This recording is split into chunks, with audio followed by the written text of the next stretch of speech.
తిరిగి BCN news కి స్వాగతం. టీడీపీ కూటమి ప్రభుత్వంపై కాపు ఉద్యమ నాయకుడు ముద్రగడ పద్మనాభం లేఖాస్త్రాలను సంధించారు. గత కొంతకాలంగా లేఖలు రాయడం గ్యాప్ ఇచ్చిన ముద్రగడ మరోసారి ప్రభుత్వ తప్పుల్ని ఎత్తిచూపుతూ మరోసారి లేఖను రాశారు. ప్రజలకు ఇచ్చిన హామీలు మరిచి రెడ్ బుక్, సోషల్ మీడియా దాడులతో ప్రజలను తప్పుదారి పట్టిస్తున్నారని అన్నారు. సూపర్ 6 హామీల అమలు, వైజాగ్ స్టీల్ ప్లాంట్, ప్రత్యేక హోదా సాధనపై దృష్టి పెట్టాలని డిమాండ్ చేశారు. అమాయకులను జైల్లో పెట్టి వేధింపులకు గురి చేస్తున్నారని, ఈ విధానాన్ని మానుకోవాలంటూ హితవు పలికారు.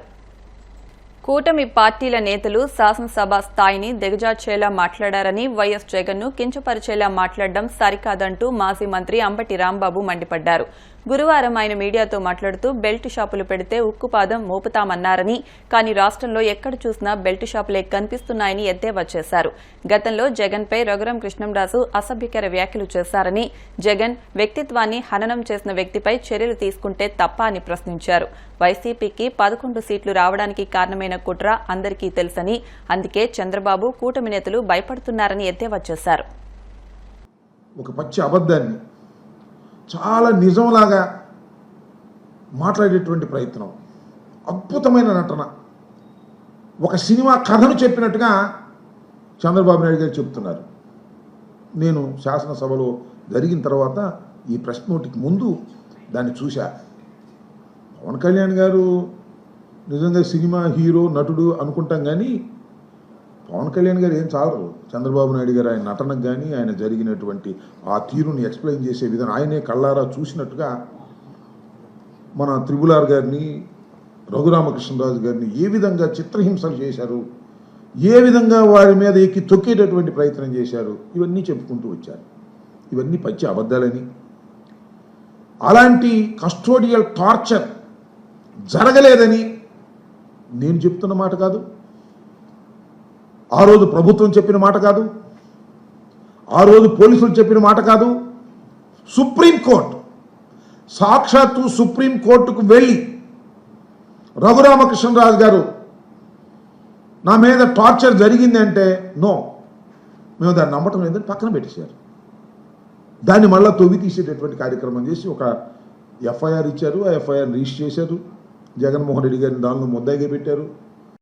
దానిలో విజయపాల్ అని ఆయన ఎడిషనల్ ఎస్పీలో ఎవరినో పెడితే ఆయన సుప్రీంకోర్టుకు వెళ్ళాడు, బెయిల్ తెచ్చుకున్నాడు. అది దీనిలో ఏముందని కూడా సుప్రీంకోర్టు చెప్పింది. అలాంటి కేసును మళ్ళీ వాళ్ళు తీసుకొచ్చి శాసనసభ సాక్షిగా ఒక కథ అల్లి జగన్మోహన్ రెడ్డి గారిని దూషించే కార్యక్రమం చేయటం నాకు చాలా విచిత్రం వేసింది. చాలా నీచమైనటువంటి కార్యక్రమంలాగా కూడా కనిపించింది. అలాగే పవన్ కళ్యాణ్ గారు, చంద్రబాబు నాయుడు గారు వీళ్ళందరూ కలిసి జగన్మోహన్ రెడ్డి గారి గురించి మాట్లాడేటటువంటి మాటలు మాట్లాడుతూ నేను అడుగుతా ఉన్నా, జగన్మోహన్ రెడ్డి గారు నేను చెప్పారు, సుమారుగా 1:40 ఆయన ప్రెస్ మీట్ పెట్టి చెప్పాడు, మీరిచ్చినటువంటి ప్రతి వాగ్దానాన్ని మీరు అమలు చేయలేకపోతున్నారు, పచ్చి అబద్ధాలు చెప్పేటటువంటి కార్యక్రమం చేశారు కూటమి ప్రభుత్వం. అధికారంలో వచ్చిన తర్వాత ఏమీ లేదు. ఆ రోజు నేను చెప్పాను, 74,000 కోట్ల రూపాయలు చంద్రబాబు నాయుడు గారు కూటమి ఇచ్చినటువంటి వాగ్దానాలు నెరవేర్చాలంటే 74,000 కోట్ల రూపాయలు కావాలి.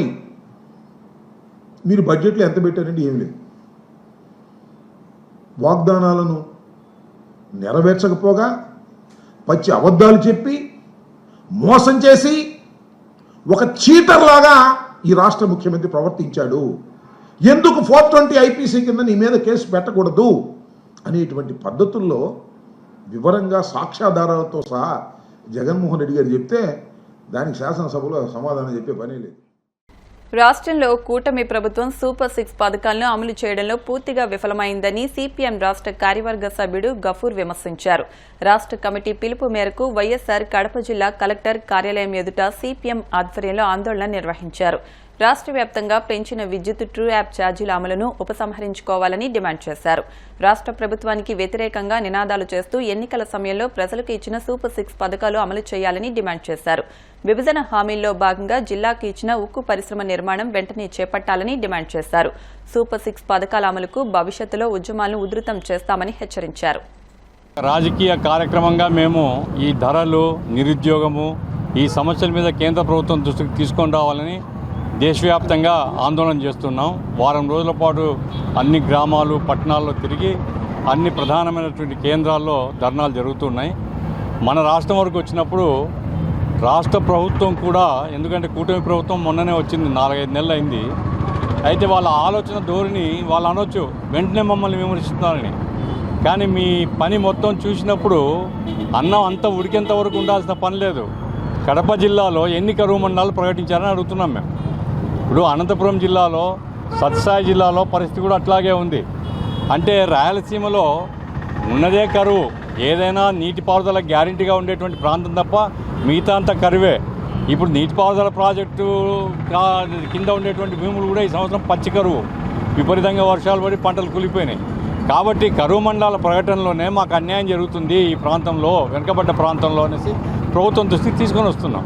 మరి కడప జిల్లాలో ఎన్ని మండలాలు ప్రకటించారు మీరు? కడప జిల్లాకు సహాయం ఏం చేస్తున్నారు? ఇప్పుడు అనకాపల్లిలో ఉక్కు ఫ్యాక్టరీ అంటున్నారు చంద్రబాబు నాయుడు గారు. మంచిదే, ఏది అనకాపల్లిలో పెట్టండి. కడప జిల్లా ఉక్కు పరిశ్రమ ఏమైంది? శంకుస్థాపన చేసినారే. ఇక్కడ శంకుస్థాపన చేసిన ఉక్కు ఫ్యాక్టరీ ఎందుకు ప్రారంభించారు అంటే రాయలసీమ ప్రాంతంలో ఉపాధి కల్పన అవసరం లేదా? ఇక్కడ ఉండేటువంటి ఈ చిన్న పరిశ్రమలకు సంబంధించినటువంటి ప్రారంభ పరిశ్రమలకు సంబంధించిన కార్యాలయాన్ని అమరావతికి మార్చినారు.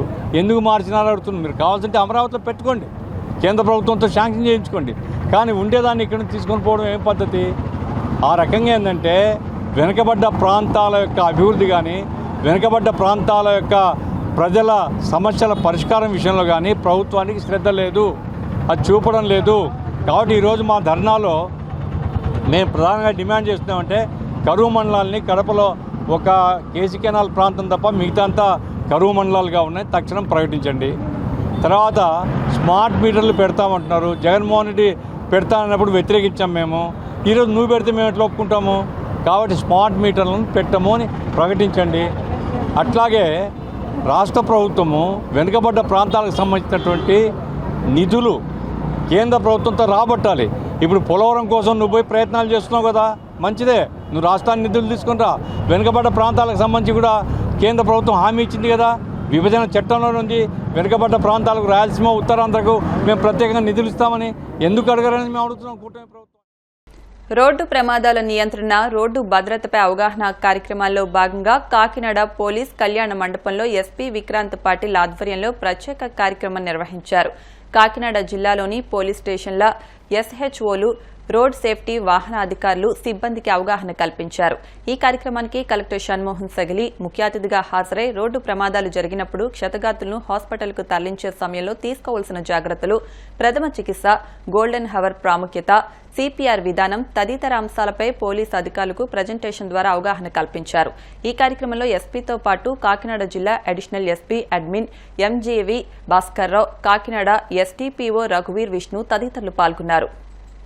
బేసికలీ మొన్న ఆనరబుల్ డిప్యూటీ సీఎం గారు కాకినాడ జిల్లాలో జరిగిన ఒక ఇన్సిడెంట్ గురించి స్పందిస్తూ స్ట్రెస్ టైంలో పోలీసులు రెస్పాన్స్ అంత బాగలేదు, కొద్దిగా అవేర్నెస్ ప్రోగ్రామ్ పెంచాలి అని చెప్పడం జరిగింది. పూణేలో జరిగిన ఒక యాక్సిడెంట్లో ఈ బాధితుల పేరెంట్స్తో పాటు వన్ ఆఫ్ పోలీస్ పర్సనల్ కొద్దిగా వాళ్ళు ఆ దుఃఖంలో ఉన్నప్పటికీ కొద్దిగా ర్యాష్గా మాట్లాడడం జరిగింది. దానివల్ల డిప్యూటీ సీఎం గారు పోలీసుకి అవేర్నెస్ ప్రోగ్రామ్స్ చేయాలి అని చెప్పడం జరిగింది. సో అదే భాగంగా ఈరోజు పోలీస్ మెన్ అంటే మన యాక్సిడెంట్స్ జరిగినప్పుడు ఫస్ట్ రెస్పాండర్స్ ఎవరు ఉంటారు, సాయి సుధా హాస్పిటల్ నుంచి డాక్టర్ వాడ్రేవ్ రవి గారు మాట్లాడడం జరిగింది. ఒక ఎస్ఓపి లాగా క్రియేట్ చేసి వాళ్ళకి అందరికీ సర్క్యులేట్ చేయడం జరిగింది. దీంతో పాటు ఇదే భాగంగా యాక్సిడెంట్ జరిగినప్పుడు మనం ఎలా రెస్పాండ్ అవ్వాలి, ఫస్ట్ ఎయిడ్ ఎట్లా ఇవ్వాలి, బేసిక్ మిస్టేక్స్ ఏముంటాయో అంటే ఫర్ ఎగ్జాంపుల్ చెప్పారు, యాక్సిడెంట్ జరిగినప్పుడు చెయ్యి కాలు పట్టుకొని మనం షిఫ్ట్ చేస్తాము, అలా చేయడం కానీ, లేదా అక్కడ బాధితులకి అన్కాన్షియస్ ఉన్న బాధితులకి వాటర్ తాగించడము, ఇలాంటివన్నీ బేసిక్ మిస్టేక్స్ కొన్నిసార్లు జరుగుతాయి. అవన్నీ చేయకుండా ఎలా ఉండాలి, తర్వాత సిపిఆర్ ఎలా చేయాలి, ఫస్ట్ ఎయిడ్ ఎలా చేయాలి, ఎలా షిఫ్ట్ చేయాలి ఒక పేషెంట్ని, ఇవన్నీ అపోలో హాస్పిటల్స్ నుంచి ముగ్గురు డాక్టర్స్ వచ్చారు, డాక్టర్ చటర్జీ, డాక్టర్ రంజని గారు, తర్వాత డాక్టర్ కిరణ్ కుమార్ గారు, వీళ్ళు చిన్నపాటి ట్రైనింగ్ లాగా కూడా ఇవ్వడం జరిగింది. ఇది ఒక ఫస్ట్ స్టెప్. ఫీల్డ్లో యాక్సిడెంట్ జరిగినప్పుడు ఫస్ట్ రీచ్ అయ్యేది పోలీసులు, అంటే గవర్నమెంట్ తరఫు నుంచి. ఆ తర్వాత అంబులెన్స్ వస్తే ఆ తర్వాత షిఫ్ట్ చేయడం జరుగుతుంది. సో ఆ గోల్డెన్ అవర్ ఏముంటుందో ఆ గోల్డెన్ అవర్ లోపల ఆ పేషెంట్ని ఎక్కడ నియరెస్ట్ ట్రామా సెంటర్లో షిఫ్ట్ చేయాలనేది ఒక లిస్ట్ కూడా మనం తయారు చేశాము. So ambulance phone numbers, trauma care centre phone numbers collect చేసి అందరికీ సిబ్బందికి ఈరోజు ఇవ్వడం జరిగింది. సో ఇదే ప్రోగ్రామ్ మనం ఫర్దర్ ఫ్యూచర్లో కూడా కంటిన్యూ చేస్తాం. Thank you. తెలంగాణ రాష్ట్రం సంగారెడ్డి జిల్లా ఆందోళనలోని గురుకుల పాఠశాలలో 3 రోజుల పాటు జరిగిన 10th zonal level games and sports ముగిశాయి. ముగింపు వేడుకలకు రాష్ట్ర వైద్య ఆరోగ్య శాఖ మంత్రి దామోదర రాజనరసింహ ముఖ్య అతిథిగా హాజరై సందడి చేశారు. క్రీడాకారులను పరిచయం చేసుకుని వారితో పాటు కబడ్డీ ఆడి అందరినీ ఆకట్టుకున్నారు. ఈ మేరకు ఆయన మాట్లాడుతూ విద్యార్థులు చదువుతో పాటు క్రీడల్లోనూ రాణించాలని సూచించారు. వార్తలు ముగించే ముందు ముఖ్యాంశాలు మరొకసారి. రఘురాం కృష్ణంరాజును కొనియాడిన సీఎం చంద్రబాబు, ఉపసభాపతిగా ఎన్నికవడానికి పోరాడి గెలిచారంటూ అభినందన.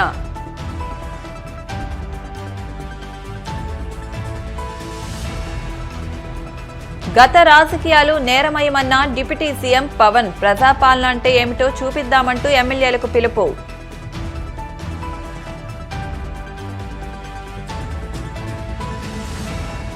నదుల అనుసంధానంతో కరువు నివారణ సాధ్యం, ముఖ్యమంత్రి చంద్రబాబు లక్ష్యం ఇదేనన్న మంత్రి నిమ్మల రామానాయుడు.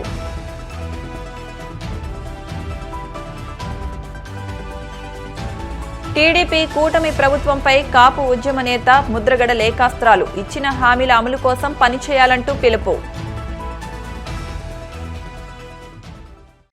ఈ వార్తలు ఇంతటితో సమాప్తం. మరిన్ని వార్తల కోసం BCN digital YouTube channel, Facebook page follow అవ్వండి. అప్డేట్ వార్తల కోసం ప్లీజ్ సబ్స్క్రైబ్.